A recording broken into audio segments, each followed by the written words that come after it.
Let's imagine जो आप YouTube देख रहे हो उसमें जो एड्स बीच बीच में आ रहे हैं उनका ड्यूरेशन 30 सेकंड का ना हो बल्कि 1 या 2 मिनट का हो और स्किप करने का ऑप्शन भी ना हो, तो आप क्या बिगाड़ लोगे YouTube का। अरे आप छोड़ो, कोई भी छोटा क्रिएटर या इनफैक्ट बड़ा क्रिएटर क्या बिगाड़ लेगा YouTube का। इसका सीधा सा आंसर है कुछ भी नहीं। यहाँ पर शायद आज हमें ये नज़र नहीं आ रहा कि YouTube ने एक मोनोपोली क्रिएट कर रखी है। मोनोपोली मतलब एकाधिकार। दूसरे शब्दों में बताऊं तो YouTube एक ऐसी ऑर्गेनाइजेशन है जिसका ना तो कोई सब्स्टिट्यूशन है और ना ही कॉम्पिटिटर।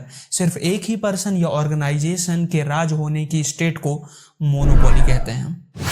और ये इतनी खतरनाक सिचुएशन होती है जिसका शायद आज हमें अंदाजा ना लगे, बट यदि ऐसा ही रहा तो आने वाले टाइम पे क्रिएटर्स खून के आंसू रोएंगे, खून के। अभी थोड़ी फिलॉसफी को साइड में रखते हैं और ये समझने की कोशिश करते हैं कि YouTube कैसे दिन प्रतिदिन ज़्यादा से ज़्यादा प्रॉफिट कमाने की तरफ बढ़ रहा है। इन शॉर्ट, YouTube का बिजनेस मॉडल समझते हैं। As we know, YouTube was started in 2005 by Chand Harley, Steve Charley and Javed Karim, ताकि उसमें लोग अपने एडवर्टाइजमेंट वीडियो को अपलोड कर सकें YouTube की वेबसाइट में। और लिटरली लोगों को ये प्लेटफॉर्म इतना धांसू लगा कि उस वेबसाइट में भयंकर ट्रैफिक आने लगा और उस ट्रैफिक को मेंटेन करने के लिए एक अच्छा इंफ्रास्ट्रक्चर यानी प्रॉपर कंप्यूटर सिस्टम और तगड़ा मैनेजमेंट चाहिए था, जो कि उस समय YouTube के पास नहीं था। और मजे की बात ये है कि अपने गूगल बाबा 2000 में मोस्ट पॉपुलर सर्च इंजन बन चुके थे, बट YouTube को देखते हुए गूगल ने YouTube का कॉम्पिटिटर बनाया गूगल वीडियो नाम से।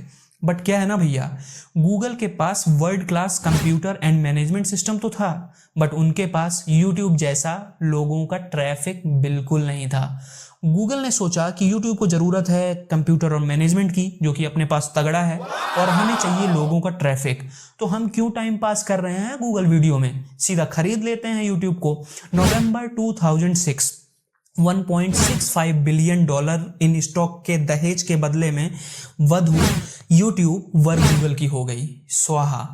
सभी लोग वर और वधू के ऊपर पुष्प की वर्षा करें। बहुत बढ़िया, यहाँ तक तो सब बढ़िया था। बट गूगल की एंट्री से ये बात क्लियर हो गई थी कि अब YouTube केवल वीडियो अपलोडिंग प्लेटफॉर्म तो नहीं रहेगा, क्योंकि गूगल ने $1.65 बिलियन खर्च किया है, उसकी भरपाई तो गूगल करेगा ना।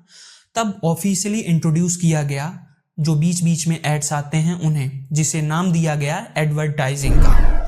उसके बाद अगेन ऑफिशियली लॉन्च किया गया YouTube प्रीमियम, मतलब आपको यदि एड्स नहीं देखने हैं तो आप YouTube प्रीमियम लो।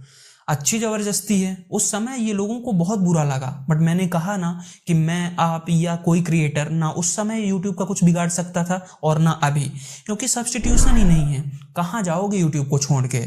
गिन गिन के 1-2 प्लेटफॉर्म हैं जो थोड़ा थोड़ा YouTube जैसे हैं, जैसे कि डेली मोशन, मेटा कैफे, वेम्यू, 9GAG TV। बट यदि आप इन्हें यूज़ करोगे तो आपको लगेगा कि ये मैं क्या यूज़ कर रहा हूँ, इतने स्लो तो कछुआ भी नहीं होता है। इनके स्लो होने के पीछे क्या रीज़न है, बस आप इस इशारे से समझ लेना कि कोई भी YouTube का सब्स्टिट्यूशन आप कहाँ से डाउनलोड करोगे, या तो प्ले स्टोर से जो कि गूगल का है, या गूगल क्रोम से जो अगेन गूगल का है, या अदर सोर्स जो डायरेक्टली या इनडायरेक्टली गूगल से रिलेट करेगा। और गूगल क्यों चाहेगा कि अपनी ही कंपनी YouTube के सब्स्टिट्यूशन को आगे बढ़ाने या प्रमोट करने को। तो आप बस ये समझ लो कि कोई भी YouTube का सब्स्टिट्यूशन मार्केट में सरवाइव ही नहीं कर पाएगा, क्योंकि YouTube के चच्चा गूगल विधायक हैं। गौर से देखा जाए तो सच में YouTube एक ऐसी दुनिया है जिसने लिटरली टैलेंट को यहाँ से यहाँ पहुँचाया है। एक टाइम था जब लोगों के पास क्रिएटिविटी तो होती थी, बट अपनी क्रिएटिविटी दिखाने का लोगों के पास कोई स्टेज ही नहीं था। 100 क्रिएटिव लोग में कोई एक पर्सन को नेम और फ्रेम मिल पाता था और 99 हमेशा फेल ही होते थे।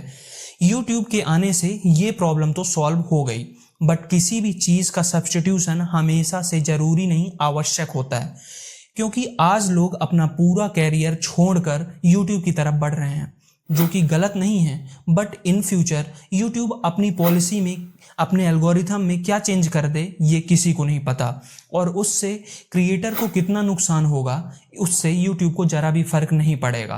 बिकॉज 9th क्लास की इकोनॉमिक बुक से हमें ये पढ़ाया गया है कि कोई भी कंपनी का अल्टीमेट गोल ज़्यादा से ज़्यादा प्रॉफिट कमाना होता है।